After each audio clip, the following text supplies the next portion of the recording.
ஓம் முருகா matrimony channel சார்பாக அனைவருக்கும் வணக்கம். உங்கள் மன வாழ்க்கையை மகிழ்ச்சியாக மாற்றிட எங்கள் சேனல் சார்பாக வாழ்த்துக்களை தெரிவித்துக் கொள்கிறோம். நம்ம சேனலில் வரக்கூடிய வரன் விவரங்கள் அனைத்தும் முற்றிலும் இலவசமானவையே. இது பெண் வீட்டாரின் முழு மன சம்மதத்தோடு தான் பதிவிடுகிறோம்.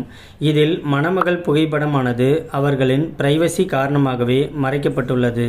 இப்போ தான் நம்ம சேனலை ஃபஸ்ட் டைம் பார்க்குறவங்களா இருந்தால் சப்ஸ்கிரைப் பண்ணுங்கள், லைக் பண்ணுங்கள், ஷேர் பண்ணுங்கள். உங்களுடைய கருத்துக்கள் எதுவாக இருந்தாலும் மறக்காமல் கமெண்ட் பாக்ஸில் கமெண்ட் பண்ணுங்கள். இந்த சேவை முழுக்க முற்றிலும் இலவசமானவையே. சரி வாங்க, இன்றைக்கி இருக்கக்கூடிய சில வரன் பதிவை பற்றி பார்க்கலாம். மணமகள் பெயர் பொன்னி. இவங்களுக்கு வயது வந்துட்டு 39 வயது ஆகுது.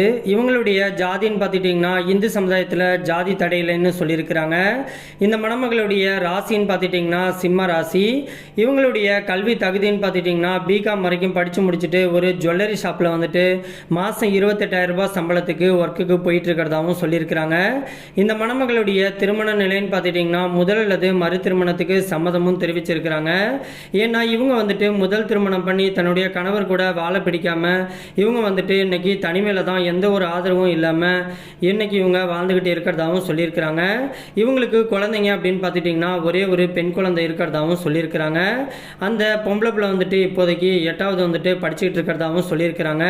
ஆனால் இப்போவே தன்னுடைய பொண்ணுக்காக இவங்க 20 சவரன் வந்துட்டு நகை சேர்த்து வச்சிருக்கிறதாகவும் சொல்லியிருக்கிறாங்க. இவங்களுடைய வசதின்னு பார்த்துட்டிங்கன்னா சொந்த வீடு இருக்கிறதாகவும் சொல்லியிருக்கிறாங்க. அது மட்டும் இல்லாமல் விவசாய நிலம் வந்துட்டு 2 ஏக்கர் வந்துட்டு தனக்கு சொந்தமான நிலம் இருக்கிறதாகவும் சொல்லியிருக்கிறாங்க. இந்த மணமகள் வந்துட்டு வேலூர் பகுதியில் தான் வசிச்சுக்கிட்டு இருக்காங்க. இந்த மணமகளுக்கு மறுவாழ்வு கொடுக்க போகிறவர் வந்துட்டு தன்னுடைய குழந்தையும் தன்னையும் கடைசி வரைக்கும் நல்லபடியாக பார்த்துக்கிறதுக்கு ஒரு ஆண் துணை தேவைப்படுறதுனால இன்னைக்கு இவங்க மறு திருமணம் பண்ணிக்கிறதுக்கு சம்மதமும் தெரிவிச்சிருக்கிறாங்க. தனக்கு மறுவாழ்வு கொடுக்க போகிறவர் வந்துட்டு பெருசாக படிப்பறிவு இல்லைனாலும் பரவாயில்ல, ஆனால் தன்னை மாதிரியே ஏதோ ஒரு வேலைக்கு போகக்கூடிய ஒரு நல்ல ஆண்மகன் கிடைச்சா போதுன்னு சொல்லியிருக்கிறாங்க. குறிப்பாக எந்த ஒரு கெட்ட பழக்கமும் இருக்கக்கூடாதுன்னு சொல்லியிருக்கிறாங்க. இந்த மணமகளுக்கு வந்துட்டு இவங்க இன்னைக்கு தனியாக வாழ்கிறதுனால வீட்டுடைய மாப்பிள்ளையாக வந்துட்டாலும் டபுள் ஓகேங்கிற மாதிரியே சொல்லியிருக்கிறாங்க. இந்த மணமகள் வந்துட்டு ரொம்பவே ரெக்யூஸ்ட் பண்ணி கேட்டிருக்கிறதுனால இவங்களுடைய முகத்தை மட்டும் கொஞ்சமாக மறைச்சி போட்டிருக்கோம். நேரில் வந்து கேட்டாக்க ஃபோட்டோ மற்றும் ஃபோன் நம்பர் மற்றும் வீட்டு அட்ரஸ் எல்லாத்தையும் கொடுக்குறேன்னு சொல்லியிருக்கிறாங்க. இந்த மணமகளை உங்களுக்கு பிடிச்சிருந்துச்சு அப்படின்னா ஸ்க்ரீனில் தெரிகிற இந்த மின்னஞ்சல் முகவரிக்கு உங்களுடைய முழு விவரத்தையும் அனுப்பிச்சு விட்டீங்க அப்படின்னா பெண் வீட்டார் சைடு உங்களை பிடிச்சிருந்துச்சுன்னா அவங்களே தொடர்பு கொள்கிறேன்னு சொல்லியிருக்கிறாங்க. அதுக்கு அடுத்த மணமகளுடைய பெயர்னு பார்த்துட்டிங்கன்னா ராதிகா. இவங்களுக்கு வயது வந்துட்டு 42 வயது ஆகுது. இவங்களுடைய ஜாதின்னு பார்த்துட்டிங்கன்னா இந்து சமுதாயத்தில் சோழிய வெள்ளாளர் உட்பிரிவை சேர்ந்தவங்க. இவங்களுடைய ராசி வந்துட்டு விருச்சக ராசி, கேட்டை நட்சத்திரத்தை சேர்ந்தவங்க. இவங்களுடைய கல்வி தகுதின்னு பார்த்துட்டிங்கன்னா டிகிரி பண்ணியிருக்கிறதாகவும் சொல்லியிருக்கிறாங்க. இந்த மணமகள் வந்துட்டு ராசிபுரம் பகுதியில் சொந்தமாக கோழி பண்ணை வந்து வச்சு நடத்திட்டு இருக்கிறதாகவும் சொல்லியிருக்கிறாங்க. இப்போதைக்கு கோழி பண்ணை மூலியமாக தனக்கு தேவையை பூர்த்தி பண்ணுற மாதிரி நல்ல ஒரு வருமானம் இதுலேருந்து வந்துகிட்டு இருக்கிறதுனால இதையே பிஸ்னஸாக எடுத்து பண்ணிகிட்டு இருக்கிறதாகவும் சொல்லியிருக்கிறாங்க. இந்த மணமகளுடைய திருமண நிலைன்னு பார்த்துட்டிங்கன்னா 2ஆம் திருமணத்துக்கு சம்மதமும் தெரிவிச்சிருக்கிறாங்க. ஏன்னா இவங்க முதல் கணவரை வந்துட்டு இழந்துட்டு இவங்க 2வது கல்யாணம் பண்ணியிருக்கிறாங்க.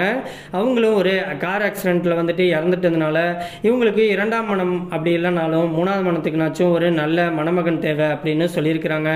அப்படி இல்லைனாக்கா இவங்க லிவிங் டுகெதர் ரிலேஷன்ஷிப்பில் பழகக்கூடிய மணமகனாக இருந்தாலும் பரவாயில்ல, ஆனால் தனக்கு கடைசி வரைக்கும் ஒரு ஆதரவாக ஒரு ஃப்ரெண்ட்லியாக இருக்கக்கூடிய ஒரு நல்ல மணமகன் தேவைன்னு கேட்டிருக்கிறாங்க. இந்த மணமகளுக்கு வந்துட்டு சொந்த வீடு இருக்கிறதாகவும் சொல்லியிருக்கிறாங்க. இவங்க ரொம்பவே ரெக்வெஸ்ட் பண்ணி கேட்டிருக்கிறதுனால இவங்களுடைய முகத்தை மட்டும் கொஞ்சமாக மறைச்சி போட்டிருக்கோம். நேரில் வந்து கேட்டாக்க ஃபோட்டோ மற்றும் ஃபோன் நம்பர் மற்ற டீட்டெயில் எல்லாமே கொடுக்குறேன்னு சொல்லியிருக்கிறாங்க. இந்த மணமகளை உங்களுக்கு பிடிச்சிருந்துச்சு அப்படின்னா ஸ்க்ரீனில் தெரிகிற இந்த மின்னஞ்சல் முகவரிக்கு உங்களுடைய முழு விபரத்தையும் அனுப்பிச்சு விட்டீங்க அப்படின்னா பெண் வீட்டார் சைடு உங்களை பிடிச்சிருந்துச்சுன்னா அவங்களே தொடர்பு கொள்கிறேன்னு சொல்லியிருக்கிறாங்க.